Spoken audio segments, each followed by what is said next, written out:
నిఘా TV news కు స్వాగతం. ముందుగా హెడ్లైన్స్. రాహుల్ గాంధీ విదేశీ పర్యటనపై అమిత్ షా ట్వీట్.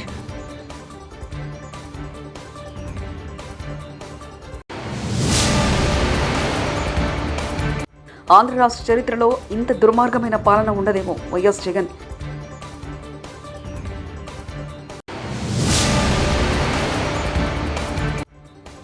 చెరువుల కబ్జాలలో ఎంతటి వారున్నా వదిలిపెట్టాం సీఎం రేవంత్ రెడ్డి.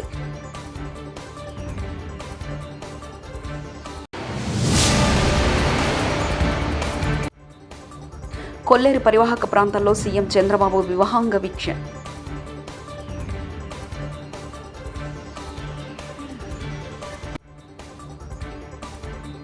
కాంగ్రెస్ అగ్రనేత ప్రతిపక్ష నేత రాహుల్ గాంధీ విదేశీ పర్యటనపై కేంద్ర హోంమంత్రి అమిత్ షా ట్వీట్ చేశారు.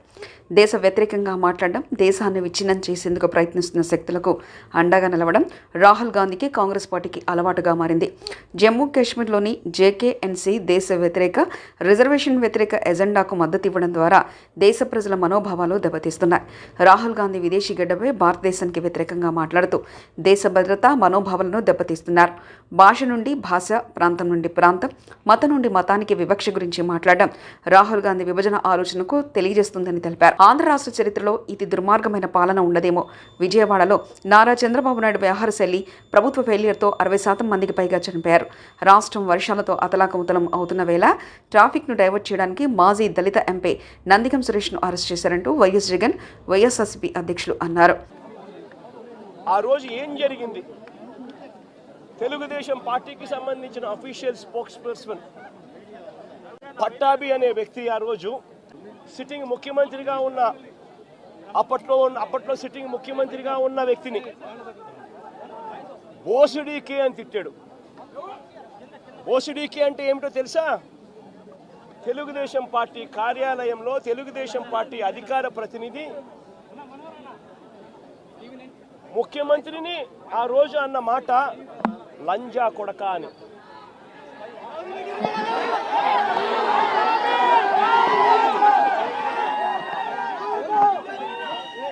నిజంగా ఆ మాదిరిగా ఒక వ్యక్తి తిడితే రాష్ట్ర వ్యాప్తంగా ఆ ముఖ్యమంత్రిని ప్రేమించే వాళ్ళు, వైఎస్ఆర్ కాంగ్రెస్ పార్టీని అభిమానించే వాళ్ళు, రాష్ట్ర వ్యాప్తంగా ఉన్న వాళ్ళందరికీ కూడా కడుపు మండదా? ఎవరైనా చెబితేనే వాళ్ళు వచ్చి చేస్తారా? కడుపు మండిన వాళ్ళు, ఈ అన్యాయాన్ని చూడాలనుకునే వాళ్ళు, చూడకూడదు అని అనుకునే వాళ్ళు ధర్నా చేయడానికి వచ్చిన వాళ్ళ మీద దాడి చేయడానికి కూడా ప్రయత్నం చేశారు. ఆ దాడి జరిగిన పరిస్థితుల్లో, ఆ తోపులాటలో, ఆ తొక్కిసలాటలో తెలుగుదేశం పార్టీ ఆఫీసు మీద కొద్దో గొప్ప రాళ్ళు పడిండొచ్చు. నేను అడుగుతా ఉన్నా, ఆ జరిగిన ఘటనను ముఖ్యమంత్రిగా నన్ను అన్నా కూడా నేను చంద్రబాబు నాయుడు గారి మీద కక్ష సాధింపు చర్యతో వ్యవహరించాల. రాళ్ళు పడినాయి అని చెప్పి ఎప్పుడైతే తెలిసిందో వెంటనే అటువంటి ఆ ఘటనకు పోయిన వాళ్ళందరినీ కూడా ఎవరెవరు పోయారు అని చెప్పి ఆధారాలు చూసి, అక్కడున్న సీసీ కెమెరాలో, అక్కడున్న ఒక్కొక్క సెల్ ఫోన్ లొకేషన్స్, ఇవన్నీ ఆధారాల మేరకు చూసుకొని ఎవరెవరైతే పోయారో వాళ్ళందరినీ కూడా 41A ఇచ్చి వాళ్ళందరినీ కూడా అరెస్ట్ చూపించి కోర్టులో ప్రొడ్యూస్ చేయడం కూడా జరిగింది. ఎందుకంటే 7 ఏళ్ల లోపు ఉన్న కేసు ఇది. శిక్షా కాల పరిమితి 7 ఏళ్ల లోపు ఉన్న శిక్షా కాలం పరిమితి ఉన్న కేసు ఇది. కాబట్టి దీంట్లో అరెస్ట్ చేయడం అన్నది it does not serve the purpose. కాబట్టి 41A ఇచ్చి కోర్టుకు హాజరుపరచడం కూడా జరిగింది. మన ఇంత నిబద్ధతతో ఆ రోజు మేము అడుగులు వేసాం.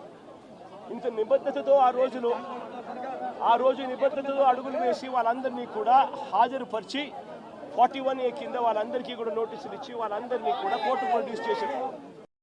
గుంటూరు సబ్ జైలుకు వెళ్లిన వైఎస్ జగన్కు మద్దతుతో గుంటూరులో భారీగా తరలివచ్చిన వైఎస్ఆర్సీపీ కార్యకర్తలు, అభిమానులు.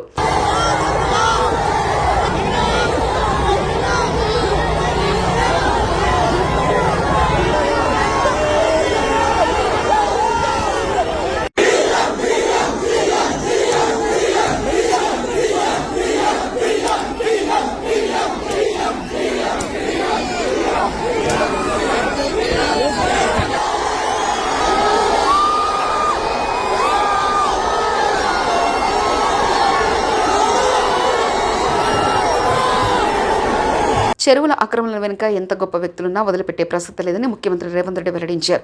చెరువులు కుంటలను ఆక్రమించిన పెద్దలను గౌరవంగా తప్పుకోవాలని సీఎం హెచ్చరించారు. హైదరాబాద్లోని తెలంగాణ పోలీస్ అకాడమీలో నిర్వహించిన పాసింగ్ అవుట్ పరేడ్లో ఆయన ముఖ్య అతిథిగా పాల్గొని మాట్లాడారు.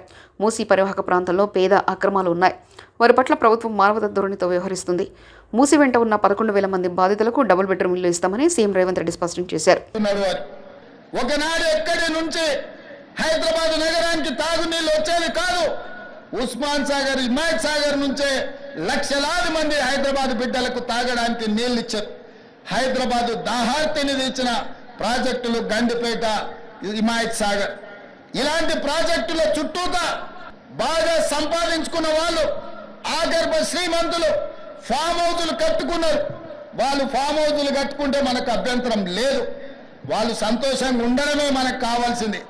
కానీ ఆ ఫామ్ హౌస్లలో ఉన్న డ్రైనేజ్ కనెక్షన్ లేదు.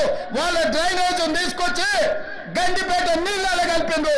వాళ్ళు వాడిన డ్రైనేజ్ నీళ్లు గండిపేట నీళ్ళలో కలిస్తే ఆ నీళ్లు తాగడానికి నగరానికి ఇస్తున్నాం. నేను అడుగుతున్న మిత్రులారా, ఇవాళ మీరు చెప్పండి, ఎవరో బలిసినోడు కట్టుకున్న ఫామ్ హౌస్ డ్రైనేజ్ నీళ్లు గండిపేట తాగు నీళ్ళలో కలుస్తుంటే ఆ నీళ్ళని నగర ప్రజలకు తాగడానికి ఇస్తే ముఖ్యమంత్రిగా నేను వైఫల్యం చెందినట్టు కాదా? ఒక్కసారి ఆలోచన చెయ్యండి. భవిష్యత్ తరాలకు అందించాల్సిన బాధ్యత చెరువులు, కుంటలు, నాలాలను ఎవరెవరో ఆక్రమించుకుంటే వాళ్ళ ఆక్రమణలో చెరబడితే ఇవాళ నగరం మీద ఉప్పెనై వరదలు వస్తున్నాయి. ఆ వరదలు ఎక్కడికి వెళ్తున్నాయి? బస్తీలో ఉన్న పేదోళ్ళ ఇళ్లకు పోతున్నాయి. పేదోళ్ళు జీవితకాలం కష్టపడి సంపాదించుకున్న ఫ్రిడ్జ్, టీవీ, మంచము, బట్టలు, కట్టుకున్న బట్టలతో సహా అర్ధరాత్రి పూట వాళ్ళ ఇళ్లకు నీళ్లు వస్తే తడిసి ముద్దయి అనాథలాక రోడ్డు మీద నిలబడాల్సిన పరిస్థితులు వచ్చినాయి. దుర్మార్గులు ఆక్రమించుకున్న చెరువుల వల్లనే ఇవాళ వరదలు వస్తున్నాయి. అందుకే హైడ్రాను ప్రారంభించినాం. హైడ్రా స్పెషల్ టాస్కే ఈ చెరువులను ఆక్రమించిన వాళ్ళను చెరబట్టాలని, చెరబట్టిన వాళ్ళ నుంచి విడిపించాలని, అలాంటి వాళ్ళను అవసరమైతే చెరసాలకు తోలాలనేది నా ప్రభుత్వ విధానం. అందులో ఎంత గొప్ప వ్యక్తులున్నా, ఎంత మహామహులున్నా వాళ్ళు చెరువులను వదలక తప్పదు. అందుకే ఈ వేదిక మీద నుంచి గొప్ప వ్యక్తులకు నేను విజ్ఞప్తి చేస్తున్నా, అయ్యా, ఆక్రమించుకున్న చెరువులను మీరే వదలండి. గౌరవంగా పక్కకు తప్పుకోండి. నీటిపారుదల శాఖకు అప్పగించండి. మీకేం కావాలనో పోయి దూరంగా కట్టుకోండి. లేకపోతే ఉన్న పలంగా నేల మట్టం కూలుతాయి. కూలగొట్టే బాధ్యత నేను తీసుకుంటా.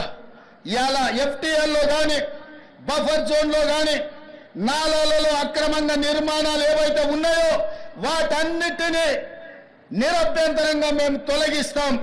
మీరు ఎక్కడికి వెళ్ళినా, మీరు తాత్కాలికంగా కోర్టుల నుంచి ఏమన్నా తెచ్చుకున్న న్యాయస్థానాలలో కూడా కొట్లాడి ఆ స్కేలను వెకేట్ చేయించి మీరు ఆక్రమణలు తొలగిస్తాం. ఇదే కాదు, ఇవాళ మూసి ఒకప్పుడు అనంతగిరి నుంచి వచ్చే కృష్ణానది జలాలకు ఒక ఆలవాలం. కానీ ఇవాళ కాలుష్యం అయిపోయింది. ఇవాళ మన బతుకులను చిందరవందర చేస్తున్నాయి. నల్గొండ జిల్లా రైతులు ఇవాళ ఏడుస్తున్నారు. హైదరాబాద్ నగరంలో నుంచి వచ్చిన కాలుష్యం నల్గొండ ప్రజలకు చేరుతుంది. అక్కడ పంటలు కూడా విషమయం అయిపోయినాయి. మా కోమటిరెడ్డి వెంకటరెడ్డి గారు పదే పదే నా దృష్టికి తీసుకొచ్చి నల్గొండకు వస్తున్న కాలుష్యాన్ని నియంత్రించండి, మూసీని ప్రక్షాళన చెయ్యండి అని. అందుకే కేంద్ర ప్రభుత్వ సహకారంతో మూసీ ఆక్రమణలు తొలగించి మూసీని ప్రక్షాళన చేసి ఒక అద్భుతమైన మూసీ రివర్ డెవలప్మెంట్ ఫ్రంట్ ను అభివృద్ధి చేసి పేదవాళ్ళకు అక్కడ వ్యాపారాలు చేసుకోవడానికి అవసరమైన అవకాశాలు కల్పిస్తాం. మరి ఇవాళ మూసీ పరివాహక ప్రాంతంలో కొల్లేరు పరివాహక ప్రాంతాలను విభాగ వీక్షణ ద్వారా పరిశీలించారు. గడిచిన ప్రభుత్వం చేసిన తప్పుల వలన బుడమేరు, విజయవాడ అతలాకుతలమైందని సీఎం చంద్రబాబు పేర్కొన్నారు. ప్రకాశం బ్యారేజ్ కట్టి 70 ఏళ్లు పూర్తయిందన్నారు. ప్రకాశం బ్యారేజ్పై అనేక ప్రాజెక్టులు వచ్చాయన్నారు. అయినా వాతావరణ మార్పుల వలన పెద్దగా నీరు వచ్చిందన్నారు. బుడమేరు గండ్లు పడినా గత ప్రభుత్వం పూడ్చలేదన్నారు. అప్పటి టీడీపీ పనులను సైతం రద్దు చేశారన్నారు. తర్వాత వారు కూడా సొంతంగా పనులు చేయలేదన్నారు. అక్రమణలకు రిజిస్ట్రేషన్ చేసి అక్రమాలు చేశారని చంద్రబాబు పేర్కొన్నారు. 3 బోట్లు ఒకటిగా కట్టి 11,40,000 క్యూసెక్స్ ఆఫ్ వాటర్ నదిలో వస్తూ ఉంటే అప్పుడు వదిలిపెట్టారు. ఇప్పుడు మాట్లాడుతున్నారు ఎట్టొచ్చాయో తెలియదని. ఈ 4 వచ్చి కౌంటర్ వెయిట్ అని కాలముకు మధ్య సపోర్టింగ్ కడతాం. అది కూడా 15 టన్నుల వెయిట్ ఉండే కౌంటర్ వెయిట్ నుంచి గుద్దాయి. ఆ హైట్కి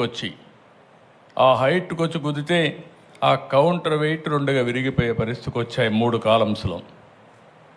అంటే మీరు ఊహించుకోవాలి, అదే కానీ కాలమును కానీ గుద్దుంటే ఈరోజు ప్రకాశం బ్యారేజీ మనం చూసేవాళ్ళం కాదు. అది కొట్టుకొని పోతే లంక గ్రామాలు ఏమవుతాయి, ఈ ప్రాంతం అంతా ఏమవుతుంది? కనీసం అలాంటి బాధ్యత లేకుండా చేసి ఆ రోజు ఇదే చేశారు. బాబాయిని చంపేసి గుండెపోటుగా చిత్రీకరించిన వాళ్ళు ఇప్పుడు బోట్లు వదిలిపెట్టి మాకు తెలియదనే పరిస్థితికి వచ్చారు. కనీసం ఓనర్స్ అనేవాళ్ళు ఆ బోట్లు క్లెయిమ్ చేయలేదు, వచ్చి కొట్టాయి. 3 రోజులు మనం మన పనుల్లో ఉన్నాం. చూసేదానికి వైఎస్ఆర్ కాంగ్రెస్ పార్టీ కలర్స్ ఉన్నాయి.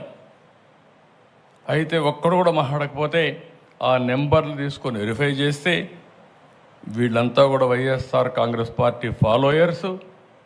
అదే మరిగా ఇదే బోట్లు ఈ దొంగ ఇసుక వ్యాపారాన్ని చేయడానికి వినియోగించిన బోట్లు ఇవన్నీ. అంటే మనం గుర్తుపెట్టుకోవాలి, నేరాలు ఘోరాలు చేసే దుర్మార్గులు ప్రజా జీవితంలో ఉండి ప్రజల జీవితాలను అతలాకుతలం చేసే పరిస్థితికి వస్తున్నారు. విజయవాడ ఇంద్రకీలాది కనకదుర్గ అమ్మవారిని సినీ హీరో సాయి దుర్గా తేజ్ దర్శించుకున్నారు. ఆలయ అధికారులు ఆయనకు స్వాగతం పలికారు. దర్శనం అనంతరం వేద పండితుల ఆశీర్వచనం ఇచ్చారు. అనంతరం విజయవాడ వాంబే కాలనీలో వరద బాధితులను దుర్గా తేజ్ పరామర్శించారు. వాంబే కాలనీలో అమ్మ ప్రేమ ఆదరణ సంస్థ వృద్ధాశ్రమంలో వృద్ధులతో మాట్లాడి యోగక్షేమాలు తెలుసుకున్నారు. వృద్ధులకు సహాయార్థం 2 లక్షల రూపాయల చెక్కును ఆశ్రమానికి అందించారు.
వరద ప్రభావిత ప్రాంతాల పరిశీలనలో భాగంగా ముఖ్యమంత్రి చంద్రబాబు బుధవారం గోదావరి జిల్లాల పర్యటనకు వెళ్లారు.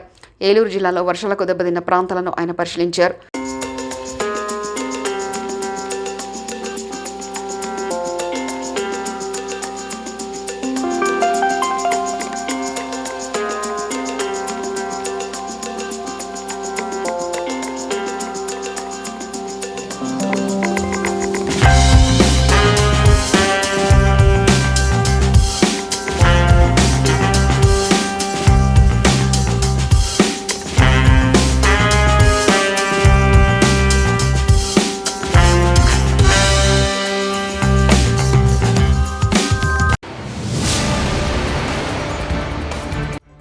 రాహుల్ గాంధీ విదేశీ పర్యటనపై అమిత్ షా ట్వీట్.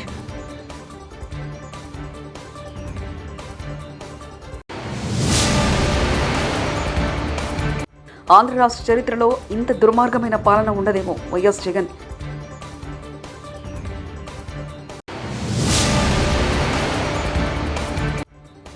చెరువుల కబ్జాలలో ఎంతటి వారున్నా వదిలిపెట్టాం సీఎం రేవంత్ రెడ్డి.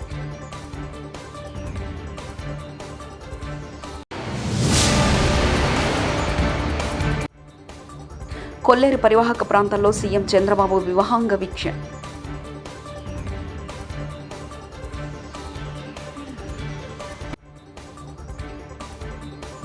ఇవి బులెటిన్ విశేషాలు. చూస్తూనే ఉండండి నిఘా టీవీ న్యూస్.